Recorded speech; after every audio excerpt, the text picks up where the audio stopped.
بالله من الشيطان الرجيم بسم الله الرحمن الرحيم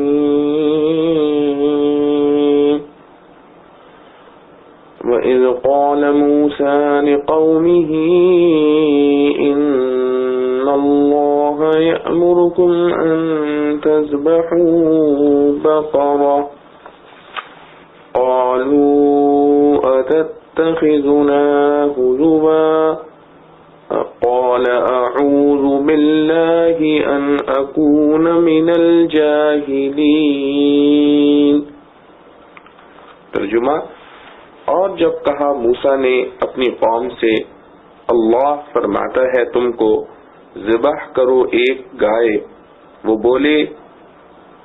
کیا تو ہم سے ہنسی کرتا ہے؟ کہا پناہ خدا کی کہ ہوں میں جاہلوں میں. خلاصہ تفسیر: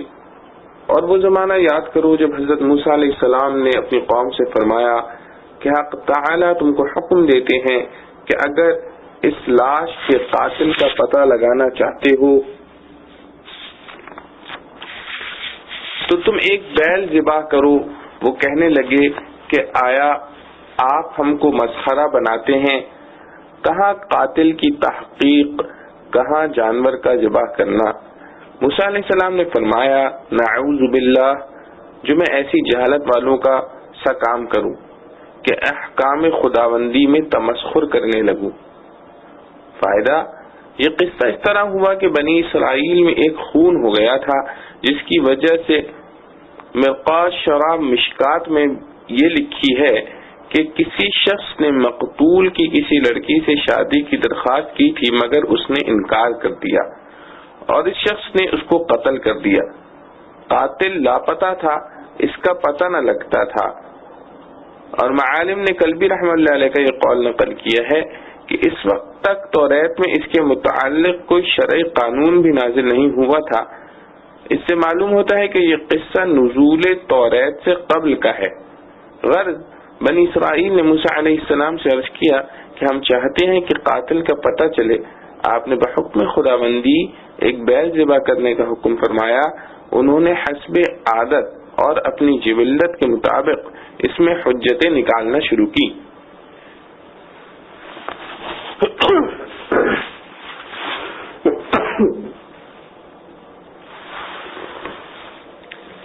آیات آئندہ میں اسی کی تفصیل ہے.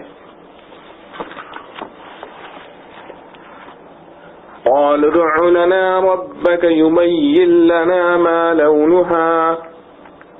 قال إنه يقول إنها بقرة صفراء فاقع لونها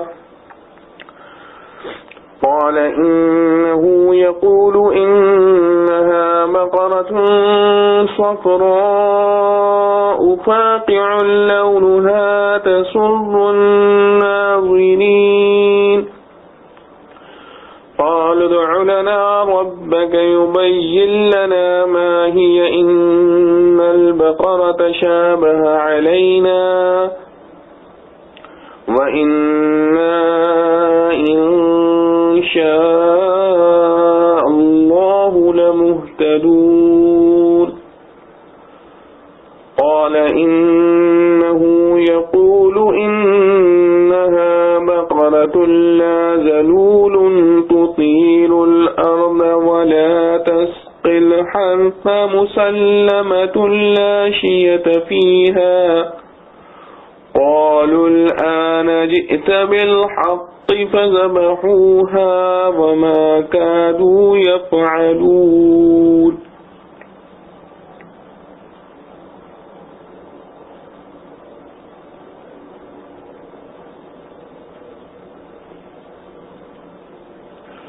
قالوا ادع لنا ربك يبين لنا ما هي قال إنه يقول إنها بقرة لا فارض ولا بكر عوان بين ذلك فافعلوا ما تؤمرون قالوا ادع لنا ربك يبين لنا ما لونها قال إنه إنه يقول إنها بقرة صفراء فاقع لونها تسر الناظرين قالوا ادع لنا ربك يبين لنا ما هي إن البقرة شابه علينا وإنا إن شاء الله لمهتدون قال إنه يقول إنها بقرة لا ذلول تثير الأرض ولا تسقي الحرث مسلمة لا شية فيها قالوا الآن جئت بالحق فذبحوها وما كادوا يفعلون. ترجمہ بولے کہ دعا کر ہمارے واسطے اپنے رب سے کہ بتا دے ہم کو کہ وہ گائے کیسی ہو. کہا وہ فرماتا ہے کہ وہ ایک گائے ہے، نہ بوڑھی ہے اور نہ بن بیاہی، درمیان میں ہے بڑھاپے اور جوانی کے. اب کر ڈالو جو تم کو حکم ملا ہے. بولے کہ دعا کر ہمارے واسطے اپنے رب سے کہ بتا دے ہم کو کہ کیسا ہے اس کا رنگ. کہا وہ فرماتا ہے کہ وہ ایک گائے ہے، زرد خوب گہری ہے اس کی زردی، خوش آتی ہے دیکھنے والوں کو. بولے کہ دعا کر ہمارے واسطے اپنے رب سے کہ بتا دے ہم کو کس قسم میں ہے وہ، کیونکہ اس گائے میں شبہ پڑا ہے ہم کو، اور ہم اگر اللہ نے چاہا تو ضرور راہ پا دیں گے. کہا وہ فرماتا ہے کہ وہ ایک گائے ہے محنت کرنے والی نہیں کہ جوتتی ہو زمین کو یا پانی دیتی ہو کھیتی کو، بے عیب ہے کوئی داغ اس میں نہیں. بولے اب لایا تو ٹھیک بات، پھر اس کو ذبح کیا. وہ لگتے نہ تھے کہ ایسا کر لیں گے. خلاصہ تفسیر، وہ لوگ کہنے لگے کہ آپ درخواست کیجئے ہمارے لیے اپنے رب سے، ہم سے بیان کر دیں کہ اس بیل کے کیا کیا اوصاف ہیں. آپ نے فرمایا کہ وہ میری درخواست کے جواب میں یہ فرماتے ہیں کہ وہ ایسا بیل ہو کہ نہ بوڑھا ہو نہ بہت بچہ ہو بلکہ پٹھا ہو، دونوں عمروں کے اوسط میں 100. اب زیادہ حجت مت کیجیو بلکہ کر ڈالو جو کچھ تم کو حکم ملا ہے. کہنے لگے کہ اچھا یہ بھی درخواست کر دیجئے ہمارے لیے اپنے رب سے، ہم سے یہ بھی بیان کر دیں کہ اس کا رنگ کیسا ہو. آپ نے فرمایا کہ اس کے متعلق حق تعالی جل شأنہ یہ فرماتے ہیں کہ وہ ایک زرد رنگ کا بیل ہے جس کا رنگ تیز زرد ہو کہ ناظرین کو فرحت بخش ہو. کہنے لگے کہ اب کی بار اور ہماری خاطر اپنے رب سے دریافت کر دیجئے کہ اول بار کے سوال کا جواب ذرا اور واضح ہم سے بیان کر دیں کہ اس کے اوصاف کیا کیا ہوں، کیونکہ ہم کو اس بیل میں قدر اشتباہ یہ باقی ہے کہ وہ معمولی بیل ہوگا یا کوئی اور عجیب و غریب جس میں تحقیق قاتل کا خاص اثر ہو، اور ہم ضرور انشاءاللہ تعالی آپ کی بات ٹھیک سمجھ جاویں گے. موسیٰ علیہ السلام نے جواب دیا کہ حق تعالیٰ یوں فرماتے ہیں کہ وہ کوئی عجیب و غریب جانور نہیں ہے، یہی معمولی بیل ہے، البتہ عمدہ ہونا چاہیے کہ اوصاف مذکورہ کے ساتھ نہ تو حل میں چلا ہوا ہو جس سے زمین جوتی جاوے اور نہ کنویں میں جوڑا گیا ہو کہ اس سے زراعت کی آبپاشی کی جاوے، غرض ہر قسم کے عیب سے سالم ہو اور اس میں کسی طرح کا کوئی داغ نہ ہو. یہ سن کر کہنے لگے کہ ہاں آپ نے پوری اور صاف بات فرمائی. القصہ جانور تلاش کر کے خریدا، پھر اس کو ذبح کر دیا، حالانکہ بظاہر کرتے ہوئے معلوم نہ ہوتے تھے. فائدہ حدیث شریف میں ہے کہ اگر وہ یہ حجتیں نہ کرتے تو اتنی قیدیں ان کے ذمہ نہ ہوتی، جو بھی بقرہ ذبح کر دیا جاتا کافی ہو جاتا. وَإِذْ قَتَلْتُمْ نَفْسًا فَادَّارَأْتُمْ فِيهَا وَاللَّهُ مُخْرِجٌ مَا كُنْتُمْ تَكْتُمُونَ فَقُلْنَا اضْرِبُوهُ بِبَعْضِهَا كَذَلِكَ يُحْيِي اللَّهُ الْمَوْتَى وَيُرِيكُمْ آيَاتِهِ لَعَلَّكُمْ تَعْقِلُونَ. ترجمہ، اور جب مار ڈالا تھا تم نے ایک شخص کو، پھر لگے ایک دوسرے پر دھرنے اور اللہ کو ظاہر کرنا تھا جو تم چھپاتے تھے، پھر ہم نے کہا مارو اس مردے پر اس گائے کا ایک ٹکڑا، اسی طرح زندہ کرے گا اللہ مردوں کو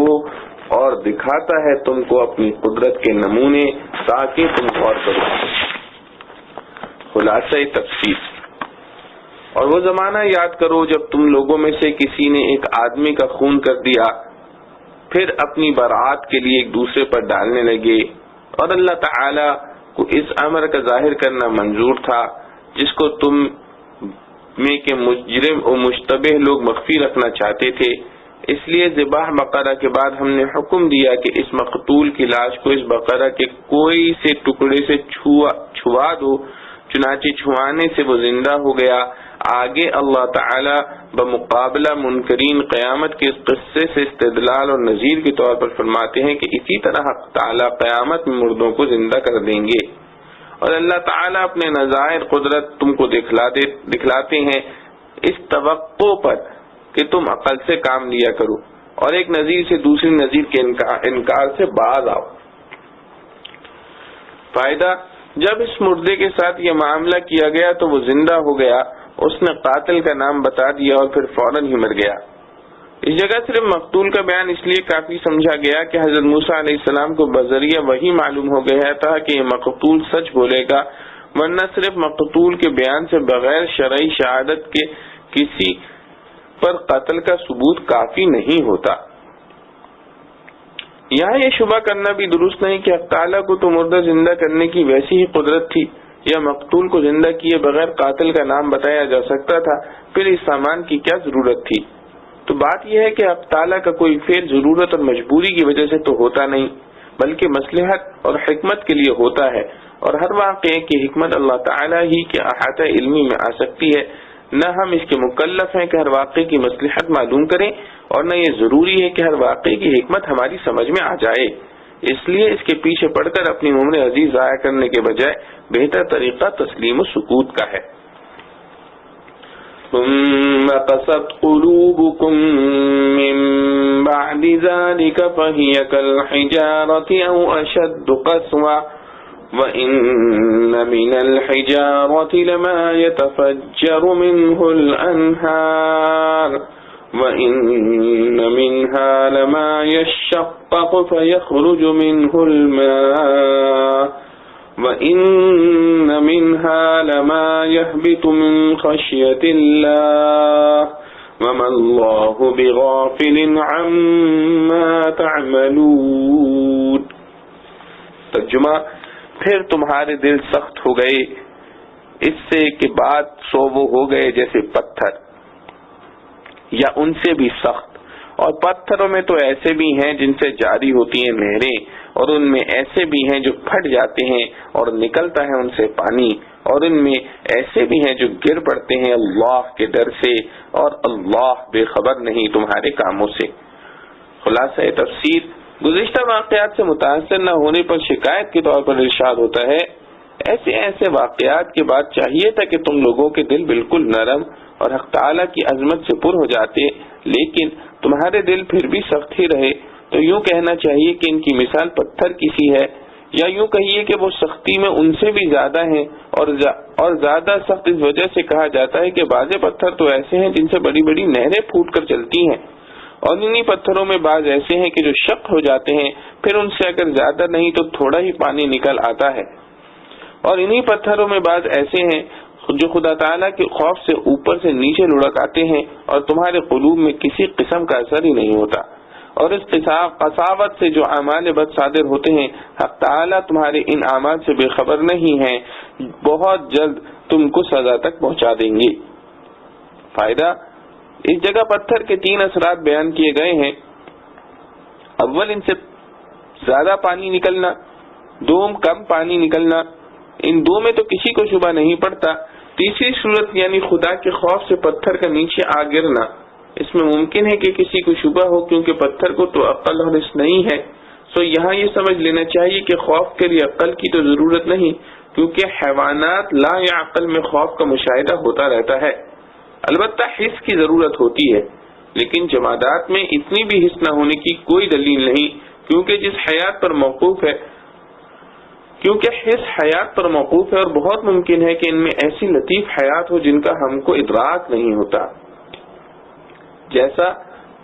جوہر دماغ کے احساس کا بہت سے عقلاء کو ادراک نہیں ہوتا، جیسا جوہر دماغ کے احساس کا بہت سے عقلاء کو ادراک نہیں ہوتا، وہ محض دلائل سے اس کے قائل ہوتے ہیں. تو دلائل طبیعہ سے ظاہر نص سے قرآن کی دلالت اور قوت کسی طرح بھی کم نہیں. پھر ہمارا یہ دعویٰ بھی نہیں کہ ہمیشہ پتھر گرنے کی علت خوفی ہو، کیونکہ اللہ تعالیٰ نے یہ فرمایا ہے کہ بعض پتھر اس وجہ سے گر جاتے ہیں. سو بہت ممکن ہے کہ گرنے کے اسباب مختلف ہوں، ان میں سے بعض طبعی ہو اور ایک سبب خوف خدا بھی ہو. اس مقام پر 3 قسم کے پتھروں کے ذکر میں ترتیب نہایت لطیف اور افادہ مقصود نہایت بلیغ انداز میں کیا گیا ہے. یعنی بعض پتھروں میں تاثر اتنا قوی ہے جس سے نہریں جاری ہو جاتی ہیں، جن سے مخلوق خدا فائدہ اٹھاتی ہے، اور ان یہودیوں کے دل ایسے بھی نہیں کہ مخلوق خدا کی تکلیف و مصیبت میں پگھل جائیں. اور بعض پتھروں میں ان سے کم تاثر ہوتا ہے جس سے کم نفع پہنچتا ہے. تو یہ پتھر بنسبت اول کے کم نرم ہوئے اور ان کے قلوب ان درجے دوم کے پتھروں سے بھی سخت ہیں. اور بعض پتھروں میں گویا اس درجے کا اثر نہیں، مگر پھر بھی ایک اثر تو ہے کہ خوف خدا سے نیچے گراتے ہیں. گویا درجے میں پہلی قسموں سے ضعیف تر ہیں، مگر ان کے قلوب میں تو کم درجہ اور ضعیف ترین جذبہ انفعال بھی نہیں. أفتطمعون أن يؤمنوا لكم وقد كان فريق منهم يسمعون كلام الله ثم يحرفونه من بعد ما عقلوه وهم يعلمون. ترجمہ: اب کیا تم اے مسلمانوں توقع رکھتے ہو کہ وہ مانے تمہاری بات؟ اور ان میں ایک فرقہ تھا کہ سنتا تھا اللہ کا کلام،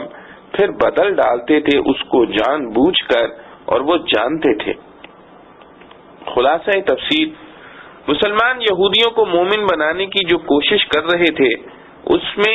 کلفت اٹھاتے تھے، تو یہود کے حالات و واقعات بتا کر اور سنا کر مسلمانوں کی امید کا انقطاع کر کے ان کی کلفت اس آیت کے ذریعے دفع فرماتے ہیں. اے مسلمانوں، کیا یہ سارے قصے سن کر اب بھی تم توقع رکھتے ہو کہ یہ یہودی تمہارے کہنے سے ایمان لے آئیں گے؟ حالانکہ ان سب مذکورہ قصوں سے بڑھ کر ایک اور بات بھی ان سے ہو چکی ہے. ان میں کچھ لوگ ایسے گزرے ہیں کہ اللہ تعالیٰ کا کلام سنتے تھے اور پھر اس کو کچھ کر ڈالتے تھے، اور اس کو سمجھنے کے بعد ایسا کرتے، اور لطف یہ کہ یہ بھی جانتے تھے کہ ہم برا کر رہے ہیں. محض اغراض نفسانیہ اس کاروائی کا باعث ہوتی. فائدہ مطلب یہ ہے کہ جو لوگ ایسے بے باک اور اغراض نفسانی کے اسیر ہوں، وہ کسی کے کہنے سننے سے کب باز آنے والے اور کسی کی کب سننے والے ہیں. اور کلام اللہ سے مراد یا تو توریت ہے، اور سماع سے مراد بواسطہ انبیاء علیہ السلام کے ہے، اور تحریف سے مراد اس کے بعد کلمات یا تفاسیر یا دونوں بدل ڈالنا ہے. اور یا کلام سے وہ مراد وہ کلام ہے جو ان 70 آدمیوں نے بطور تصدیق موسیٰ علیہ السلام کو طور پر سنا تھا. اور سماع سے مراد بلا واسطہ، اور تحریف سے مراد قوم سے یہ نقل کر دینا کہ اخیر میں اللہ تعالی نے یہ بھی فرما دیا تھا کہ جو حکم تم سے ادا نہ ہو سکے وہ معاف ہے. امور مذکورہ بالا میں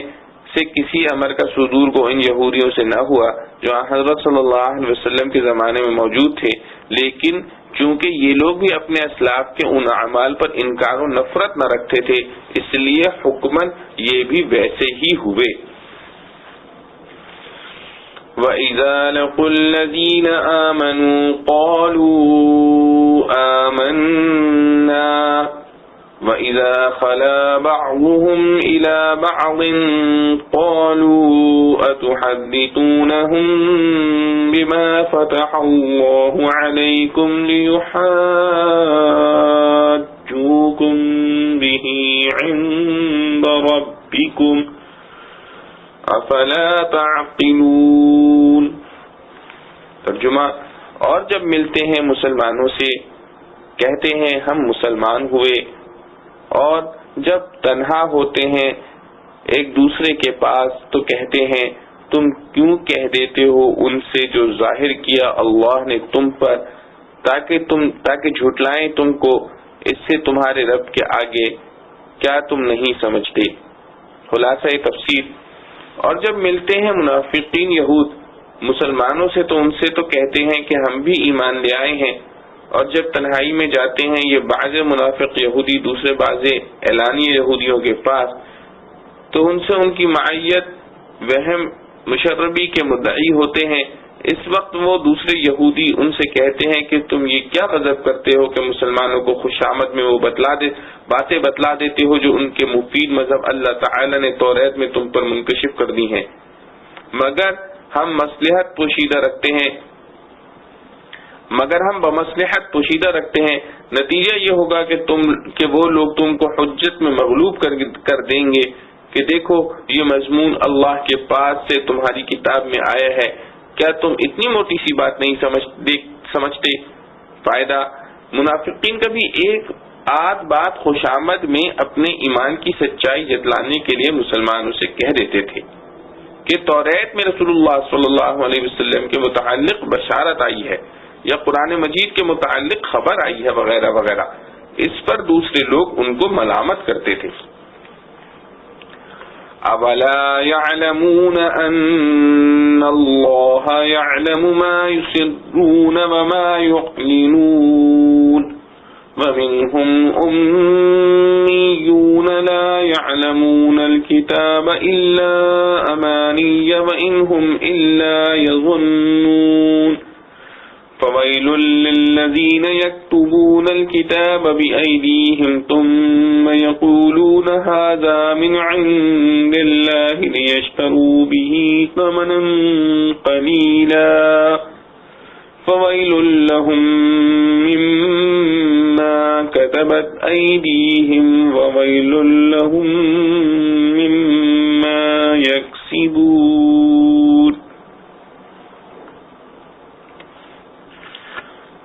ترجمہ، کیا اتنا بھی نہیں جانتے کہ اللہ کو معلوم ہے جو کچھ چھپاتے ہیں اور جو کچھ ظاہر کرتے ہیں، اور بعض ان میں بے پڑھے ہیں کہ خبر نہیں رکھتے کتاب کی سوائے جھوٹی آرزوؤں کے،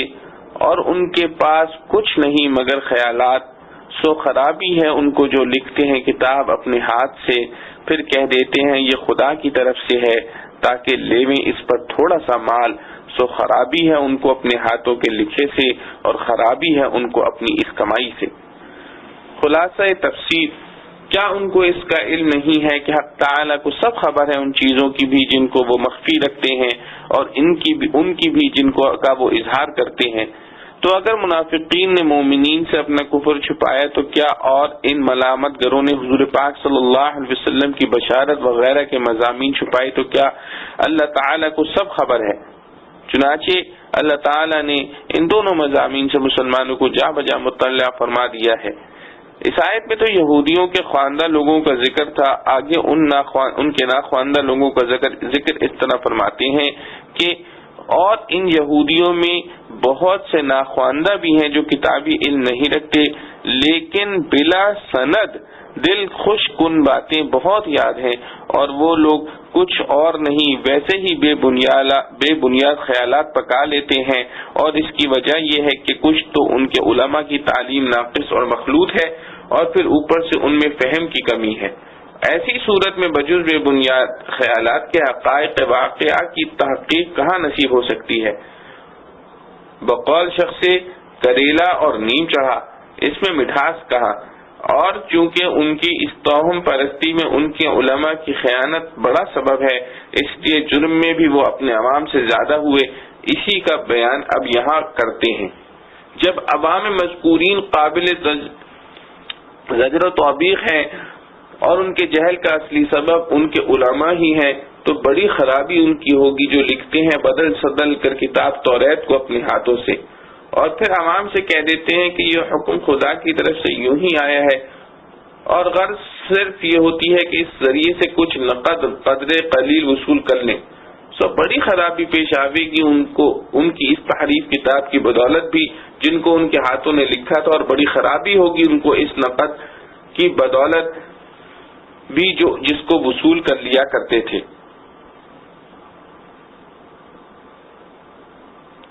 فائدہ، عوام کی رضا جوئی کے لیے غلط سلط مسئلے بتلا دینے سے ان کو کچھ نقد وغیرہ بھی وصول ہو جاتا تھا اور ان کی نظر میں مقت اور وقار بھی رہتا تھا۔ اسی غرض سے توریت میں لفظی اور معنوی پھیر پھار بھی کرتے رہتے تھے۔ اس آیت میں اسی پر وعید سنائی گئی۔ وَقَالُوا لَن تَمَسَّنَا النَّارُ إِلَّا أَيَّامًا مَّعْدُودَةً قُلْ أَتَّخَذْتُمْ عِندَ اللَّهِ عَهْدًا فَلَن يُخْلِفَ اللَّهُ عَهْدَهُ أَمْ تَقُولُونَ عَلَى اللَّهِ مَا لَا تَعْلَمُونَ۔ ترجمہ، اور کہتے ہیں ہم کو ہرگز آگ نہ لگے گی مگر چند روز گنے چنے۔ کہہ دو کیا تم لے چکے ہو اللہ کے یہاں سے قرار کہ اب ہرگز خلاف نہ کرے گا اللہ اپنے قرار کے، یا جوڑتے ہو اللہ پر جو تم نہیں جانتے۔ خلاصہ تفسیر، اور یہودیوں نے یہ بھی کہا کہ ہرگز ہم کو آتش دوزخ چھوئے گی بھی تو نہیں، ہاں مگر بہت تھوڑے روز جو انگلیوں پر شمار کر لیے جا سکیں۔ اے محمد صلی اللہ علیہ وسلم، آپ صلی اللہ علیہ وسلم ان سے یوں فرما دیجئے، کیا تم لوگوں نے حق تعالیٰ سے اس کے متعلق کوئی معاہدہ لے لیا ہے جس میں اللہ تعالیٰ اپنے معاہدے کے خلاف نہ کریں گے، یا معاہدہ نہیں لیا بلکہ ویسے ہی اللہ تعالیٰ کے ذمے ایسی بات لگا رہے ہو جس کی کوئی علمی سند اپنے پاس نہیں رکھتے؟ فائدہ، یہود کے اس قول کے مفسرین نے مختلف تقریریں کی ہیں، من جملہ اس کے یہ ہے کہ یہ امر محقق ہے کہ مومن اگر عاصی ہو تو بقدر گناہ دوزخ کے عذاب میں داخل ہو، لیکن ایمان کی وجہ سے دائمی عذاب جہنم نہ ہوگا، بات چندے نجات ہو جائے گی۔ بس یہود کے دعوے کا حاصل یہ تھا کہ چونکہ ان کے بزعم دین موسوی منسوخ نہیں ہے لہذا وہ مومن ہیں، انکار نبوت حضرت عیسیٰ علیہ السلام و جناب حضرت حضور مقبول صلی اللہ علیہ وسلم سے کافر نہیں ہوئے، بس اگر اسی عصیان کے سبب دوزخ میں چلے بھی گئے پھر نکال لیے جائیں گے، اور چونکہ یہ دعویٰ بنا الفاسد علی الفاسد ہے، کیونکہ دین موسوی کی ابدیت کا دعویٰ خود غلط ہے، لہذا انکار نبوت مسیحیہ و محمدیہ صلی اللہ علیہ وسلم کے سبب وہ لوگ کافر ہوں گے، اور کفار کے لیے بعد چندے دوزخ سے نجات پا جانا کسی بھی آسمانی کتاب میں نہیں جس کو اللہ تعالیٰ نے عہد سے تعبیر فرمایا، بس ثابت ہوا کہ دعویٰ بلا دلیل بلکہ خلاف دلیل ہے۔ بلا من کسب سیئۃ وأحاطت به خطیئته فأولئک اصحاب النار هم فیہا خالدون والذین آمنوا وعملوا الصالحات أولئک اصحاب الجنہ هم فیہا خالدون۔ ترجمہ، کیوں نہیں جس نے کمایا گناہ اور کھیل لیا اس کو اس کے گناہ نے، سو وہی ہیں دوزخ کے رہنے والے، وہ اسی میں ہمیشہ رہیں گے، اور جو ایمان لائے اور عمل کیے نیک وہی ہیں جنت کے رہنے والے، وہ اسی میں ہمیشہ رہیں گے۔ خلاصہ تفسیر، خلود فی النار کا ضابطہ، بجز چند روز کے تم کو آتش دوزخ کیوں نہیں لگے گی بلکہ عبدالآباد تک اس میں رہنا ضرور ہے، کیونکہ ہمارا ضابطہ یہ ہے کہ جو شخص قصداً بری باتیں کرتا رہے اور اس کو اس کی خطا اور قصور اس طرح احاطہ کر لے کہ کہیں نیکی کا اثر تک نہ رہے، سو ایسے لوگ اہل دوزخ ہوتے ہیں اور اس میں ہمیشہ ہمیشہ رہیں گے، اور جو لوگ اللہ و رسول صلی اللہ علیہ وسلم پر ایمان لاویں اور نیک کام کریں ایسے لوگ اہل بہشت ہوتے ہیں اور وہ اس میں ہمیشہ ہمیشہ رہیں گے۔ فائدہ، خطاؤں کو کے احاطے کے جو معنی اوپر ذکر کیے گئے ہیں، اس قسم کے احاطہ اس معنی کے ساتھ کفار کے ساتھ مخصوص ہے، کیونکہ کفر کی وجہ سے کوئی بھی عمل صالح قبول نہیں ہوتا، بلکہ کفر کے قبل اگر کچھ نیک اعمال کیے بھی ہوں تو وہ بھی ضائع اور ضبط ہو جاتے ہیں۔ اسی وجہ سے کفار میں سرتاپا بدی ہی بدی ہوگی، جس کی جزا ابدی جہنم ہوگی، بخلاف اہل ایمان کے کہ اول تو ان کا ایمان خود بہت بڑا عمل صالح ہے، دوسرے اعمال فعلیہ بھی ان کے نامہ اعمال میں درج ہوتے ہیں، اس لیے وہ نیکی کے اثر سے خالی نہیں، بس احاطہ مذکور ان کی حالت پر صادق نہیں آتا۔ خلاصہ یہ ہوا کہ جب اس ضابطے کی روح سے کافر کا ابدی جہنمی ہونا ثابت ہو گیا، تو چونکہ حضرت موسیٰ علیہ السلام خاتم الانبیاء نہیں ہیں، آپ کے بعد حضرت عیسیٰ علیہ السلام، حضرت محمد رسول اللہ صلی اللہ علیہ وسلم بھی نبی ہیں، تو یہود ان کا انکار کر کے کافروں میں شامل ہو گئے، اس لیے اس ضابطے کی روح سے وہ بھی خالد فی النار ہوں گے، تو ان کا دعویٰ مذکور دلیل قطعی سے باطل ٹھہرا۔ وَإِذْ أَخَذْنَا مِيثَاقَ بَنِي إِسْرَائِيلَ لَا تَعْبُدُونَ إِلَّا اللَّهَ وَبِالْوَالِدَيْنِ إِحْسَانًا وَذِي الْقُرْبَى وَالْيَتَامَى وَالْمَسَاكِينِ وَقُولُوا لِلنَّاسِ حُسْنًا وَأَقِيمُوا الصَّلَاةَ وَآتُوا الزَّكَاةَ ثم توليتم إلا قليلا منكم وأنتم معرضون۔ ترجمہ، اور جب ہم نے لیا قرار بنی اسرائیل سے کہ عبادت نہ کرنا مگر اللہ کی، اور ماں باپ سے سلوک نیک کرنا، اور کنبے والوں سے اور یتیموں اور محتاجوں سے، اور کہیو سب لوگوں سے نیک بات، اور قائم رکھیو نماز کو، اور دیتے رہیو زکوٰۃ، پھر تم پھر گئے مگر تھوڑے سے تم میں، اور تم ہی ہو پھرنے والے۔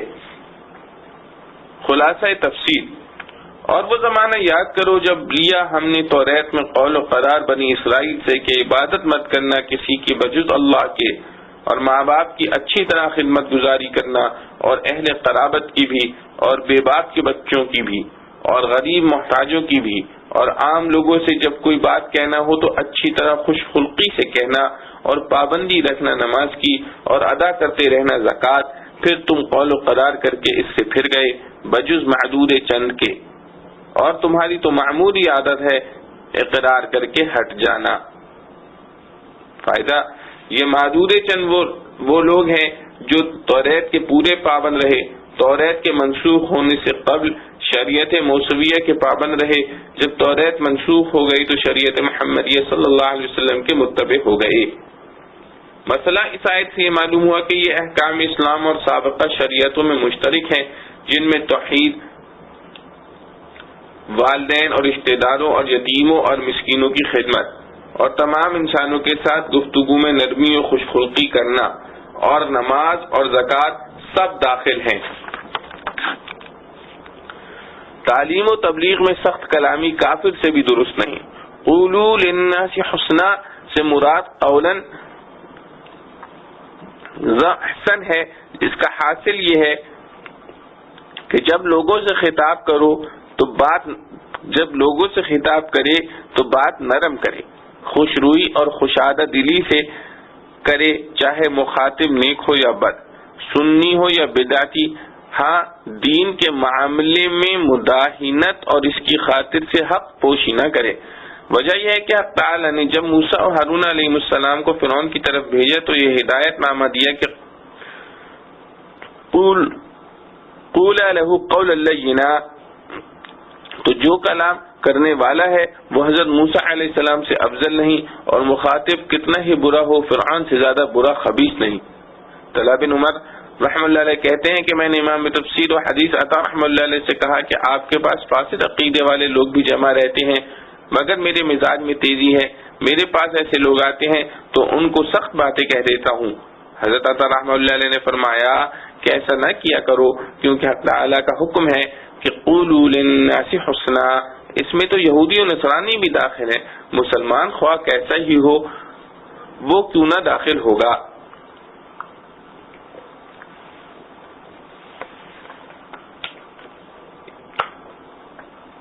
وَإِذْ أَخَذْنَا مِيثَاقَكُمْ لَا تَسْفِكُونَ دِمَاءَكُمْ وَلَا تُخْرِجُونَ أَنفُسَكُمْ مِنْ دِيَارِكُمْ ثُمَّ أَقْرَرْتُمْ وَأَنْتُمْ تَشْهَدُونَ۔ ترجمہ، اور جب لیا ہم نے وعدہ تمہارا کہ نہ کرو گے خون آپس میں اور نہ نکال دو گے اپنوں کو اپنے وطن سے، پھر تم نے اقرار کر لیا اور تم مانتے ہو۔ خلاصہ تفسیر، اوپر جو عہد میثاق دیا گیا تھا اس آیت میں اس کا تتمہ بیان کیا گیا ہے، چنانچہ ارشاد ہے، اور وہ زمانہ یاد کرو جب ہم نے تم سے یہ قول و قرار بھی لیا کہ خانہ جنگی کر کے باہم خون ریزی مت کرنا اور ایک دوسرے کو ترک وطن مت کرانا، پھر ہمارے لیے اس اقرار لینے پر تم نے اقرار بھی کر لیا، پھر ہمارے اس اقرار لینے پر تم نے اقرار بھی کر لیا، اور اقرار بھی ضمناً نہیں بلکہ ایسا جیسے تم اس پر شہادت بھی دیتے ہو۔ فائدہ، بعض اوقات ایسا ہوتا ہے کہ کسی کی تقریر سے کسی امر کا اقرار مترشح ہوتا ہے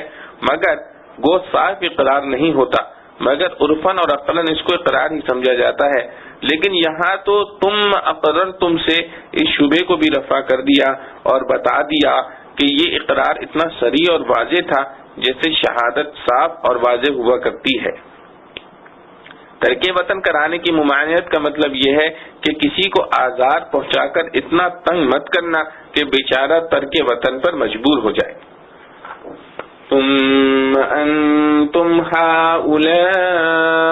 تقتلون انفسكم وتخرجون فريقا منكم من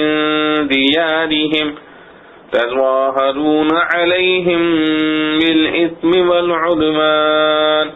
وإن يأتوكم أسارى تفادوهم وهو محرم عليكم إخراجهم أفتؤمنون ببعض الكتاب وتكفرون ببعض فما جزاء من يفعل ذلك منكم إلا خزي في الحياة الدنيا ويوم القيامة يردون إلى أشد العذاب وما الله بغافل عما تعملون۔ ترجمہ، پھر تم وہ لوگ ہو کہ ویسے ہی خون کرتے ہو آپس میں اور نکال دیتے ہو اپنے ایک فرقے کو ان کے وطن سے، چڑھائی کرتے ہو ان پر گناہ اور ظلم سے، اور اگر وہی آویں تمہارے پاس کسی کے قیدی ہو کر تو ان کا بدلہ دے کر چھڑاتے ہو، حالانکہ حرام ہے تم پر ان کا نکال دینا بھی، تو کیا مانتے ہو بعض کتاب کو اور نہیں مانتے بعض کو؟ سو کوئی سزا نہیں اس کی جو تم میں یہ کام کرتا ہے مگر رسوائی دنیا کی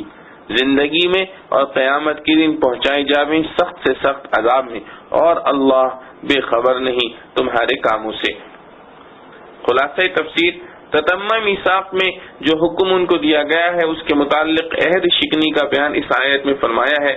پھر اس اقرار صریح کے بعد تم جیسے ہو یہ آنکھوں کے سامنے موجود ہی ہو کہ باہم قتل و قتال بھی کرتے ہو اور ایک دوسرے کو ترک وطن بھی کراتے ہو، اس طور پر کہ ان اپنوں کے مقابلے میں ان کی مخالف قوموں کی امداد کرتے ہو۔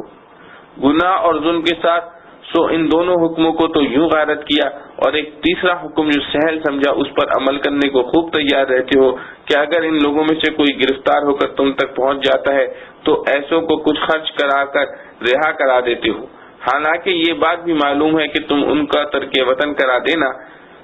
اور قتل تو اور بھی بدرجہ اولا نیز ممنوع ہے۔ معارف و مسائل، اس باب میں ان پر 3 حکم لازم تھے۔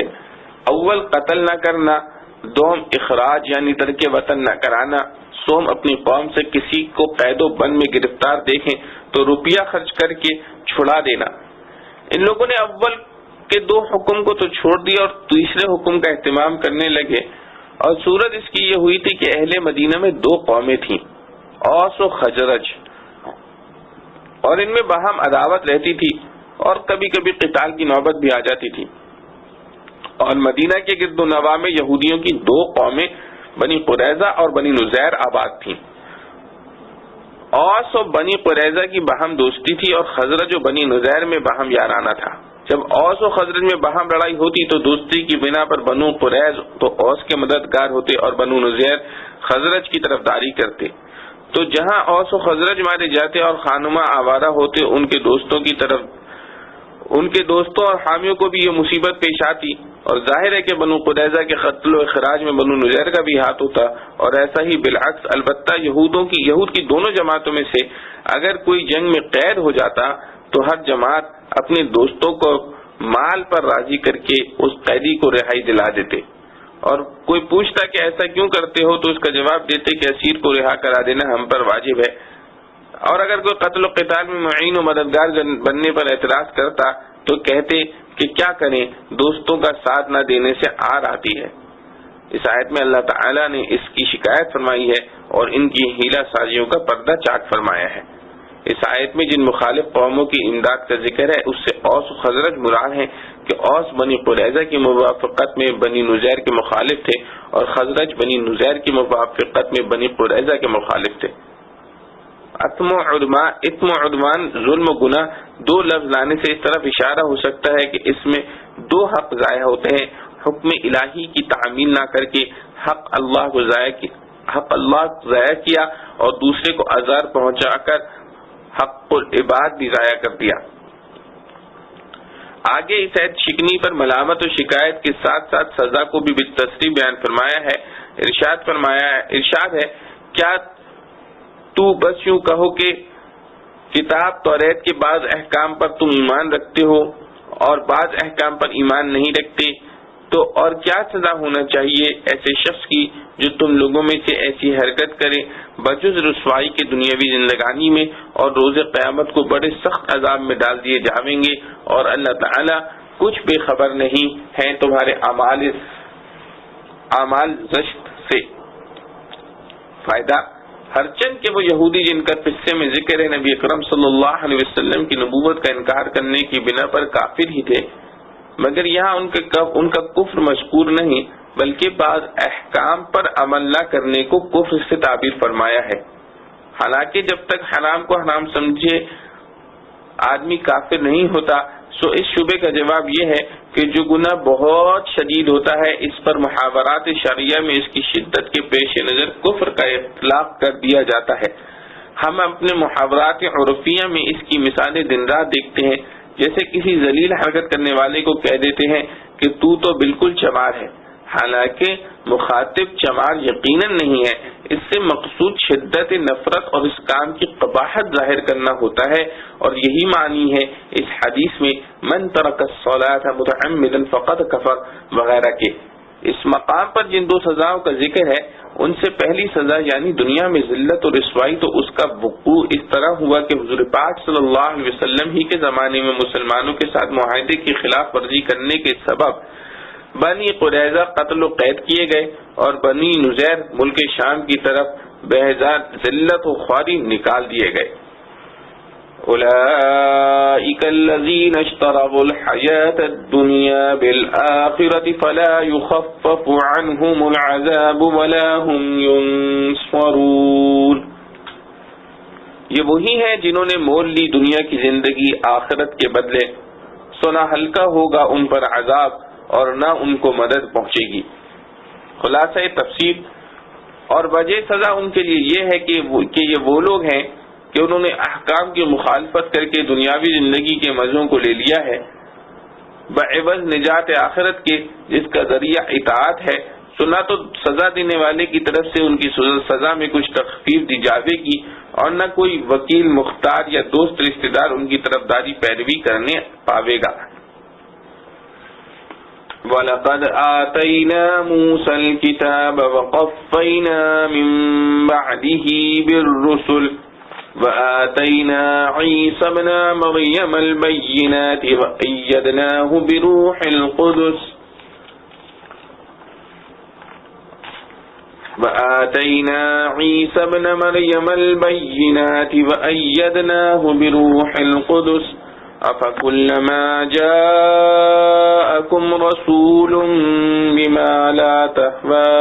أنفسكم استكبرتم ففريقا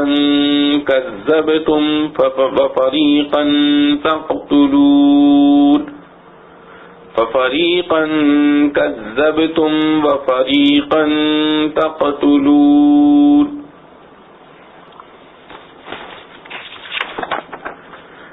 اور بے شک دی ہم نے موسیٰ کو کتاب اور پے در پہ بھیجے اس کے پیچھے رسول اور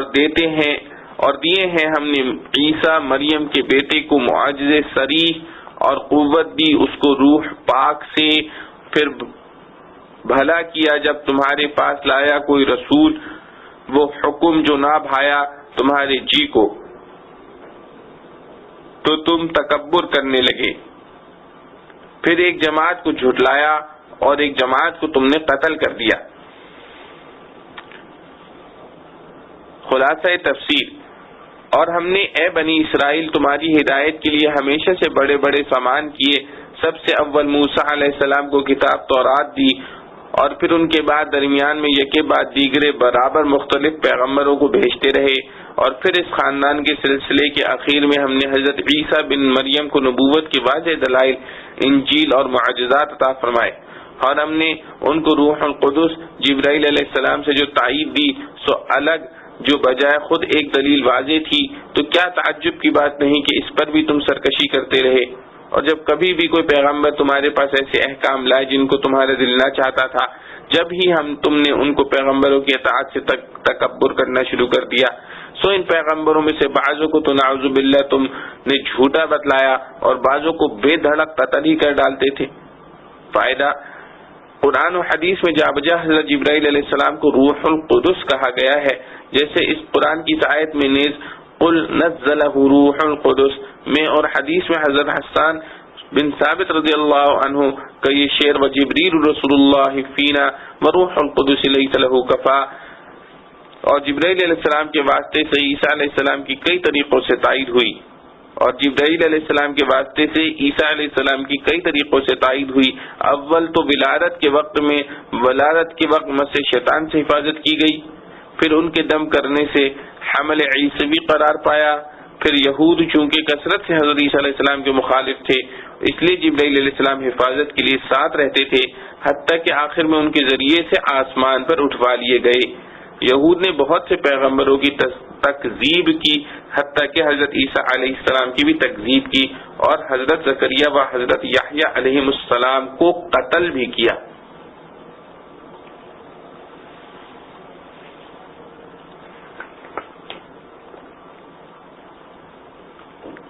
وقالوا قلوبنا غلف بل لعنهم الله بكفرهم فقليلا ما يؤمنون. اور کہتے ہیں ہمارے دلوں پر غلاف ہے بلکہ لعنت کی ہے اللہ نے ان کے کفر کے سبب سو بہت کم ایمان لاتے ہیں. خلاصہ تفسیر. اور وہ یہودی تنزیہ طور پر کہتے ہیں کہ ہمارے قلوب ایسے محفوظ ہیں کہ اس میں مخالف مذہب کا جو اسلام ہے اثر ہی نہیں ہوتا. تو مذہب پر ہم خوب پختہ ہیں. حق تعالیٰ فرماتے ہیں کہ یہ محفوظی اور پختگی نہیں ہے بلکہ ان کے کفر کے سبب ان پر خدا کی مار ہے کہ اسلام جو مذہب حق ہے اس سے نفور اور منسوخ مذہب پر مصر ہے. سو بہت ہی تھوڑا سا ایمان رکھتے ہیں اور تھوڑا ایمان مقبول نہیں بس وہ کافر ہی ٹھہرے. فائدہ. یہ تھوڑا سا ایمان ان امور کی بابت ہے جو ان کے مذہب اور اسلام میں مشترک ہے. مثلا خدا کا قائل ہونا, قیامت کا قائل ہونا کہ ان امور کے وہ بھی قائل تھے لیکن خود نبوت محمدیہ صلی اللہ علیہ وسلم اور قرآن کے کلام الہی ہونے کے منکر تھے اس لیے پورا ایمان نہ تھا. اور اسے تھوڑے ایمان کو باعتبار لغت ایمان کہا جس کے معنی مطلق یقین کے ہیں گو وہ بعض اشیاء کے ساتھ ہی متعلق ہو شرعن اس کو ایمان نہیں کہتے، شرعن وہ ایمان معتبر ہے جو کل امور وارد فی شرع کے یقین کے ساتھ ہو۔ وَلَمَّا جَاءَهُمْ كِتَابٌ مِّنْ عِندِ اللَّهِ مُصَدِّقٌ لِّمَا مَعَهُمْ وَكَانُوا مِن قَبْلُ يَسْتَفْتِحُونَ عَلَى الَّذِينَ كَفَرُوا فَلَمَّا جَاءَهُم مَّا عَرَفُوا كَفَرُوا بِهِ فَلَعْنَةُ اللَّهِ عَلَى الْكَافِرِينَ۔ ترجمہ، اور جب پہنچی ان کے پاس کتاب اللہ کی طرف سے جو سچا بتاتی ہے اس کتاب کو جو ان کے پاس ہے، اور پہلے سے فتح مانگتے تھے کافروں پر، پھر جب پہنچا ان کو جس کو پہچان رکھا تھا تو اس سے منکر ہو گئے، سو لعنت ہے اللہ کی ان منکروں پر، سو لعنت ہے اللہ کی منکروں پر۔ تو خلاصہ تفسیر، اور جب ان کو ایک ایسی کتاب پہنچی یعنی قرآن مجید جو من جانب اللہ ہے اور اس کتاب کی بھی تصدیق کرنے والی ہے جو پہلے سے ان کے پاس ہے یعنی توراۃ، حالانکہ اس کے قبل خود بیان کرتے تھے اور کفار سے یعنی مشرکین عرب سے ایک نبی آنے والے ہیں اور ایک کتاب لانے والے ہیں، مگر پھر جب وہ چیز آ پہنچی جس کو وہ خوب جانتے پہچانتے ہیں تو اس کا صاف انکار کر بیٹھے، سو بس خدا کی مار ہو ایسے منکروں پر کہ جان بوجھ کر محض تعصب کے سبب انکار کریں۔ فائدہ، قرآن کو جو مصدق تورات فرمایا تو اس کی وجہ یہ ہے کہ تورات میں بعثت محمدیہ صلی اللہ علیہ وسلم اور نزول قرآن کی جو پیشن گوئیاں تھیں ان سے ان کا صدق ظاہر ہو گیا، سو تورات ماننے کے والا تو قرآن اور صاحب قرآن صلی اللہ علیہ وسلم کی تکذیب کر ہی نہیں سکتا، ورنہ تورات کی تکذیب لازم آئے گی۔ ایک شبہ اور اس کا جواب، اور اگر کسی کو یہ شبہ ہو کہ جب وہ حق کو حق جانتے تھے پھر ان کو مومن کہنا چاہیے، کافر کیسے کہا، تو اس کا جواب یہ ہے کہ ایمان صرف جاننے کا نام نہیں بلکہ ماننے کا نام ہے، اور ورنہ یوں تو شیطان سب سے زیادہ حق کو حق جانتا تھا، مگر جاننے کے باوجود انکار کرنے کی وجہ سے اور بھی کفر میں شدت بڑھ گئی۔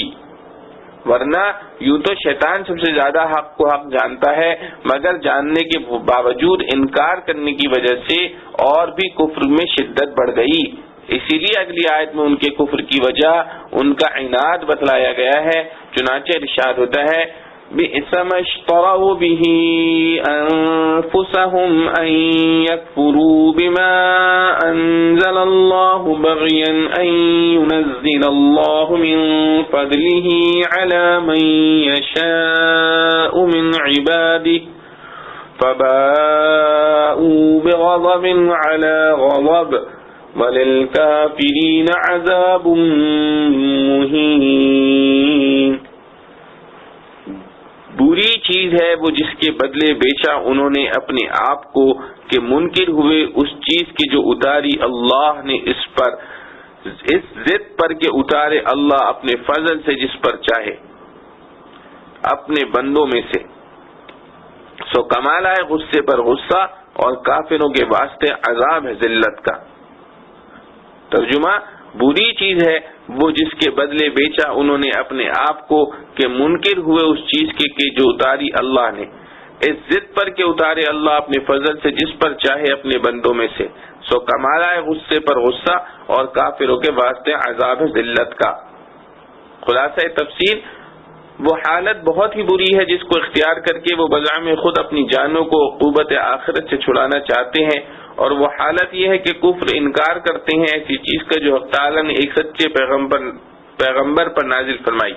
یعنی قرآن، اور وہ انکار بھی محض اس ضد پر کہ اللہ تعالیٰ نے اپنے فضل سے جس بندے پر اس کو منظور ہو یعنی محمد صلی اللہ علیہ وسلم پر کیوں نازل فرما دے، سو اس حسد بالائے کفر سے وہ لوگ غضب بالائے غضب کے مستحق ہو گئے، اور آخرت میں ان کفر کرنے والوں کو ایسی سزا ہوگی کہ جس میں تکلیف کے علاوہ ذلت بھی ہے۔ فائدہ، ایک غضب کفر پر دوسرا حسد پر، یوں غضب بالائے غضب فرمایا، عذاب کے ساتھ مہین کی قید سے بتانا یہ مقصود ہے کہ یہ عذاب کفار کے ساتھ خاص ہے کیونکہ گناہ گار مومن کو عذاب اس کو پاک کرنے کے لیے ہوگا، ذلت کے لیے نہیں۔ آگے کی آیت میں جو ان کا قول نقل کیا ہے اس سے ان کا کفر ثابت ہوتا ہے اور حسد بھی مترشح ہوتا ہے. وَإِذَا قِيلَ لَهُمْ آمِنُوا بِمَا أَنزَلَ اللَّهُ قَالُوا نُؤْمِنُ بِمَا أُنزِلَ عَلَيْنَا وَيَكْفُرُونَ بِمَا وَرَاءَهُ وَهُوَ الْحَقُّ مُصَدِّقًا لِمَا مَعَهُمْ قُلْ فَلِمَ تَقْتُلُونَ أَنبِيَاءَ اللَّهِ مِن قَبْلُ إِن كُنتُم مُؤْمِنِينَ. اور جب کہا جاتا ہے ان سے مانو اس کو جو اللہ نے بھیجا ہے تو کہتے ہیں ہم مانتے ہیں جو اترا ہے ہم پر اور نہیں مانتے اس کو جو سوا اس کے ہے، حالانکہ وہ کتاب سچی ہے اور جو تصدیق کرتی ہے اس کتاب کی جو ان کے پاس ہے. کہہ دو پھر کیوں قتل کرتے رہے ہو اللہ کے پیغمبروں کو پہلے سے اگر تم ایمان رکھتے ہو. خلاصہ تفسیر. اور جب ان یہودیوں سے کہا جاتا ہے کہ تم ایمان لاؤ ان تمام کتابوں پر جو اللہ تعالیٰ نے متعدد پیغمبروں پر نازل فرمائی ہے اور ان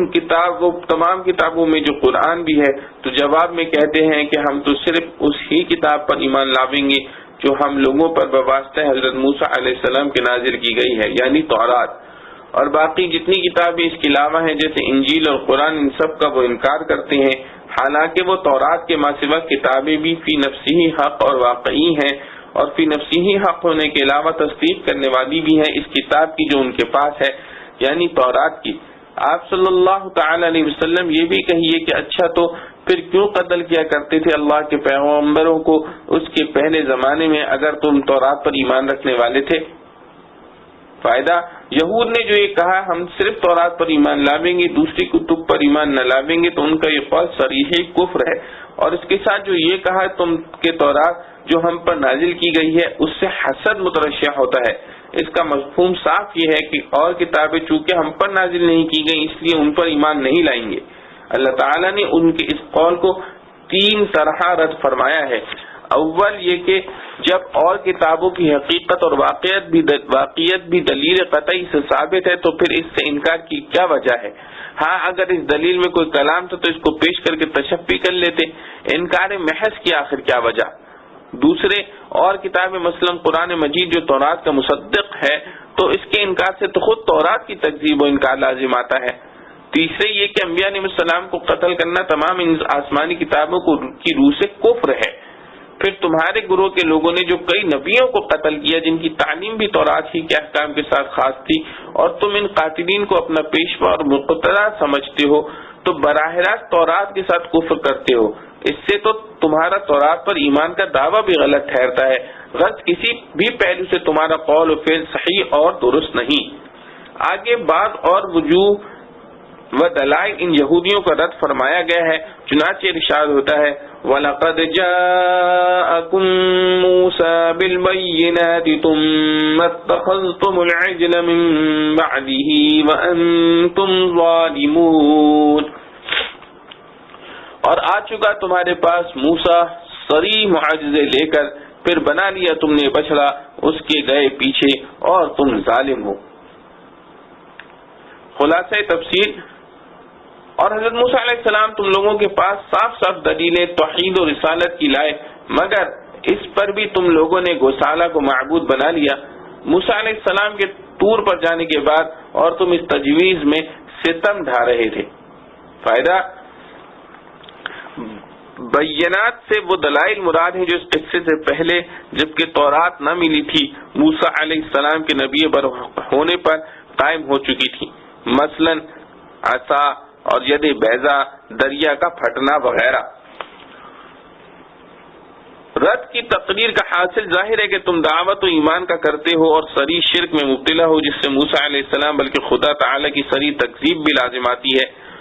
گسالہ کو معبود بنانے کا معاملہ اگرچہ ان یہودیوں کے ساتھ پیش نہیں آیا تھا جو حضور صلی اللہ علیہ وسلم کے زمانے میں نزول قرآن کے وقت موجود تھے، مگر چونکہ یہ لوگ اپنے اجداد کی حامی اور طرفدار رہتے تھے اس لیے فی الجملہ یہ بھی رد میں شامل ہیں. اور اسی سے یہ بات بھی نکلتی ہے کہ جن کے اس اسلاف نے موسیٰ علیہ السلام کی تکذیب کر کے کفر کیا وہ اگر محمد مصطفیٰ صلی اللہ علیہ وسلم کے انکار کے مرتکب ہوں تو چندہ عجیب نہیں.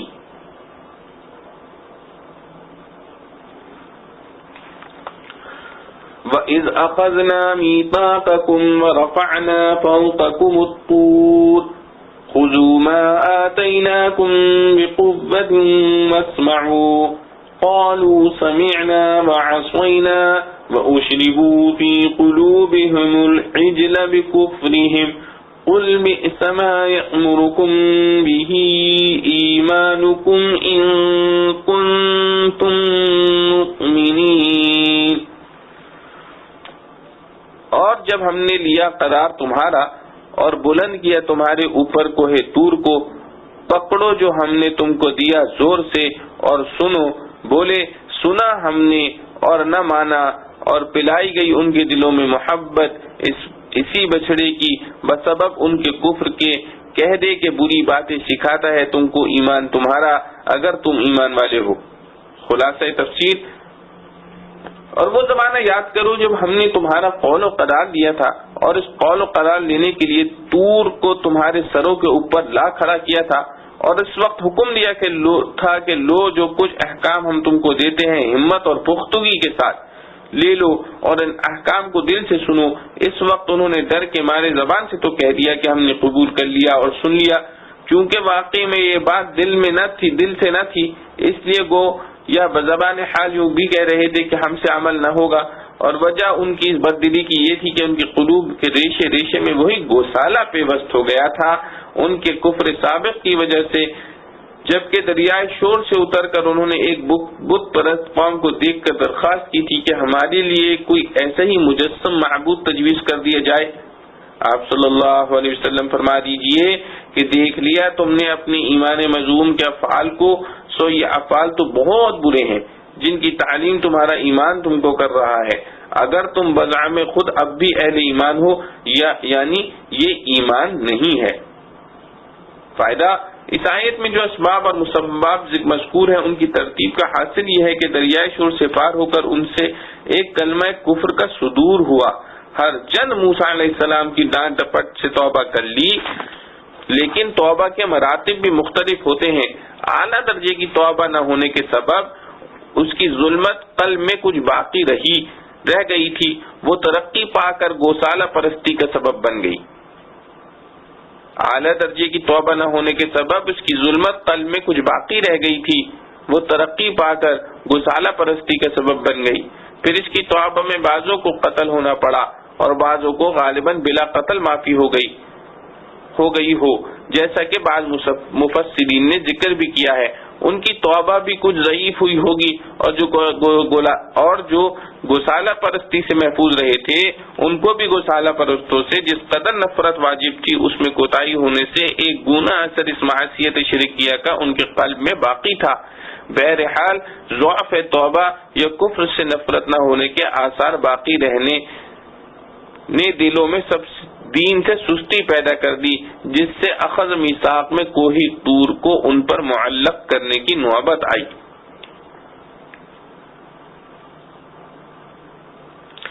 قل ان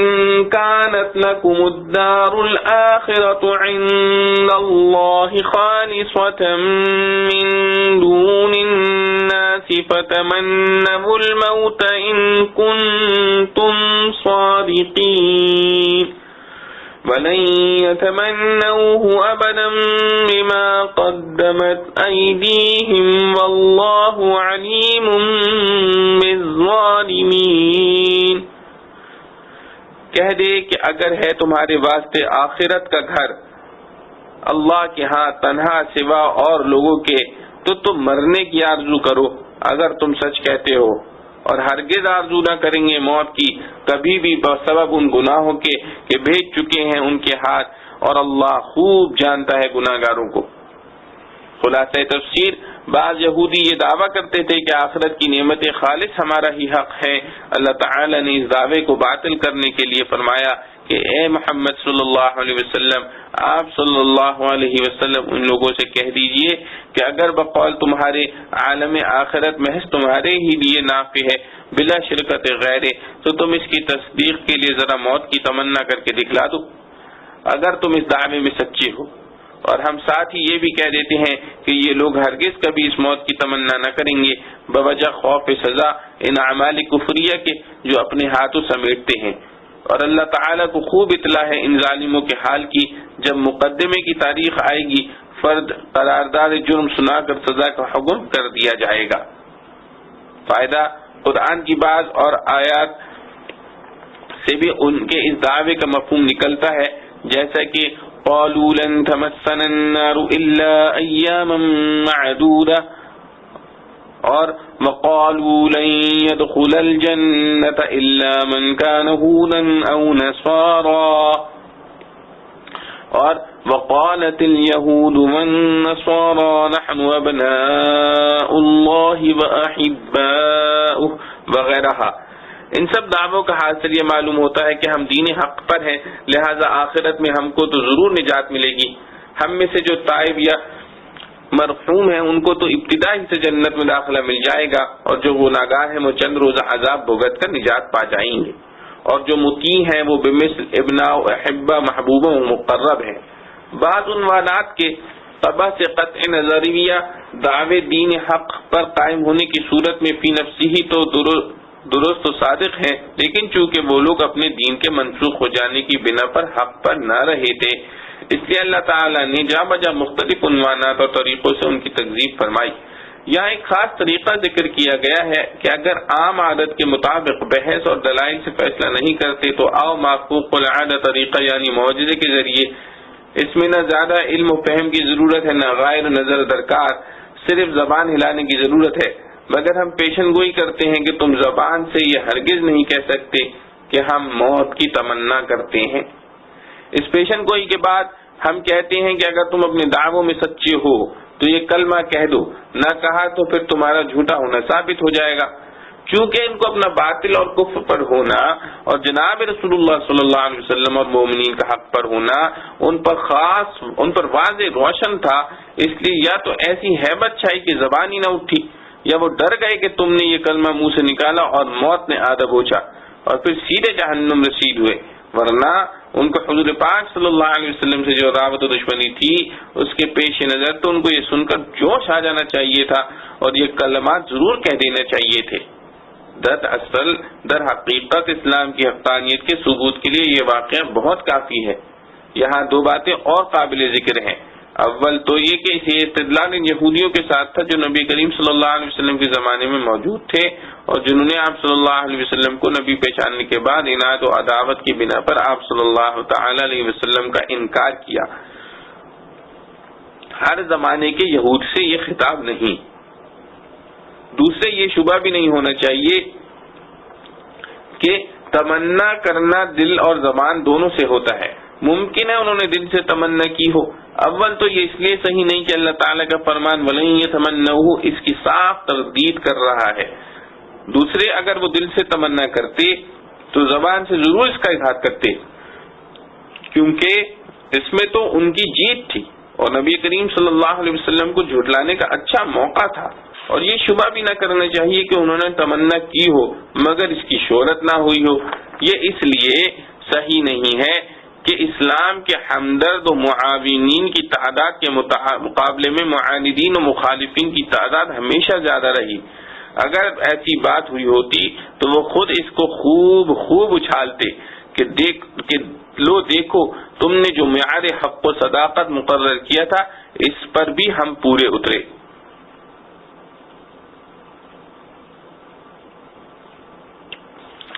وآخر دعوانا الحمد لله رب العالمين۔